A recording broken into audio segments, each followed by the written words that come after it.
quick layout for agenda of January 6th. This is 5.2 mid-segments. We're looking at the midsegment theorem.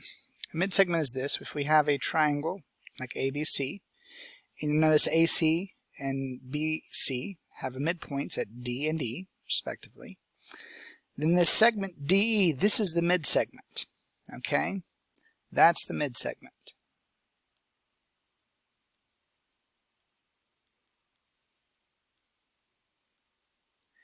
And that midsegment is parallel, so in other words we could say it's parallel to AB, and it's 1/2 of the length of AB.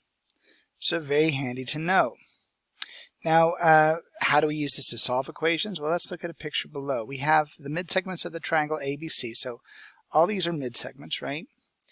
The midsegments are listed with lengths of X, Y, and Z.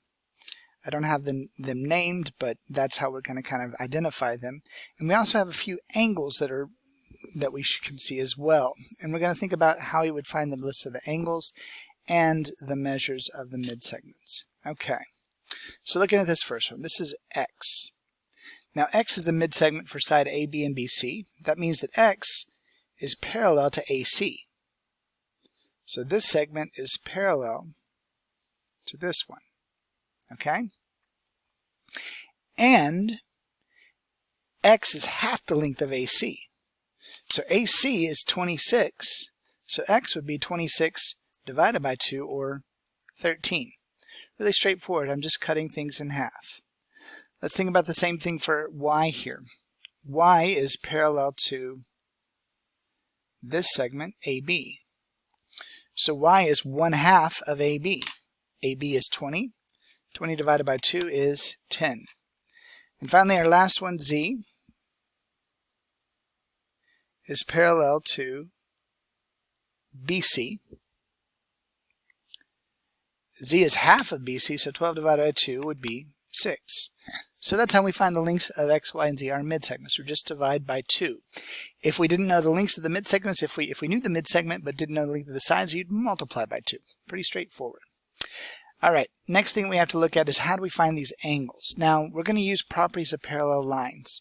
You see this angle here, angle 1, is a corresponding angle to angle 26. Here's the reason. Because this line here is parallel to this line, to AC. Okay, that midsegment is parallel to AC. And angle 1 is corresponding to angle A. So angle 1 measures 26 degrees. Okay? Let's look over for angle 2. Now angle 2 has formed by the side BC. It's also formed by this line, this midsegment here, the one that's parallel to AB. So you see this segment parallel to AB. That means that the line BC is actually it evades me. Line BC connects the two together, and that makes the angle 2 and angle 1, the angle B, are going to be congruent to each other. So angle 2 is 106 degrees. Okay? And last but not least, angle 3. Now, by sheer process of elimination, we'd say, well, it's probably the other one. Well, let's see if that works out. So our midsegment here is parallel to BC. Angle C is 48 degrees. Angle 3 corresponds to angle C. So angle C3 is also 48 degrees. Okay? So you can find angles by using the concepts of parallel lines and finding corresponding angles. And that's how you can find those missing angles. Let's look at the next one. I just realized that's a bad format. So what if we have a different situation? This is an algebraic situation. Now this is a little bit trickier. You'll notice that we have a side, we have a midsegment of ED parallel to side JH. Now ED is the midsegment, so it's half the size of HJ. Or we could say that JH is twice the size of ED. So that's actually what we started off right here. It says JH is 2 times ED. That's from the midsegment theorem. It's an easy way to do this because we're going to be multiplying, so instead of dividing. Okay, so I'm going to replace, since JH is x plus 7, it goes there. ED is x minus 2, it goes there. Straight up substitution. The next thing we have to do is distribute. 2 times x is 2x, 2 times negative 2 is negative 4.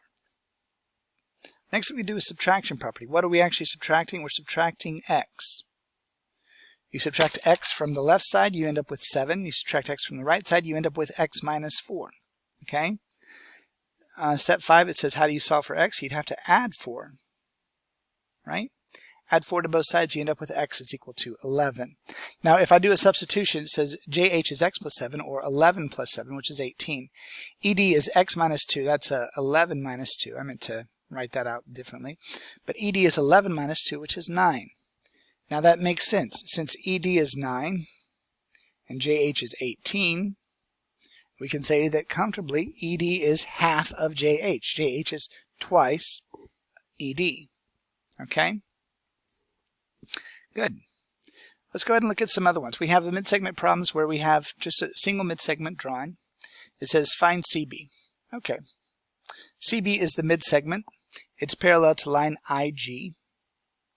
IG is 12, so CB would be half of 12, so CB would be 6. Okay? Now, this other situation, I didn't mean to choose one that looked so similar, but LK is the midsegment. It's 6. EC is the side of the triangle. It's going to be twice of LK, so CE would be 12. Okay? So 2 times LK. This one would be IG divided by 2. So you find the midsegment by dividing. You find the outer side by multiplying. Okay? One final example that we're going to look at really quick. We need to talk about an angle here where we have SQ and JK. Now SQ is x plus 29, JK is x plus 19. So how do we determine our sides here? Okay. First thing that we need to do is write an equation. Okay. So here's our equation. We have SQ is equal to 2 times JK. So SQ is x plus 29. And JK is x plus 19. Now notice I put 2 times that because it's 2 times JK. X plus 29 equals 2 times x plus 19. Okay? So let's solve that one over on the side, and let's write the other values. X plus 29 equals 2 times x plus 19. Okay? X plus 29 equals 2x plus, that's 38.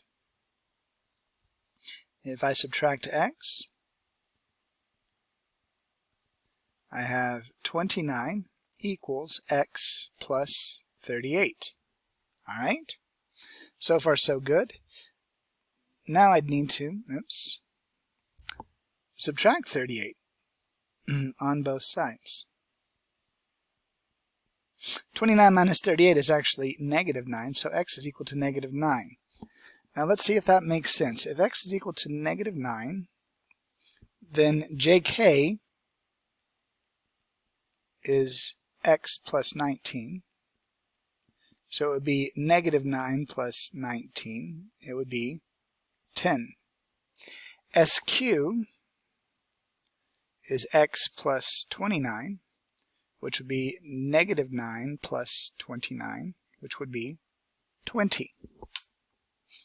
Does that make sense? I believe it does. JK is 10, and SQ is 20. Okay? So that's what you missed if you were not here today in class. Please try to make sure when you're doing this that you look at the assignment.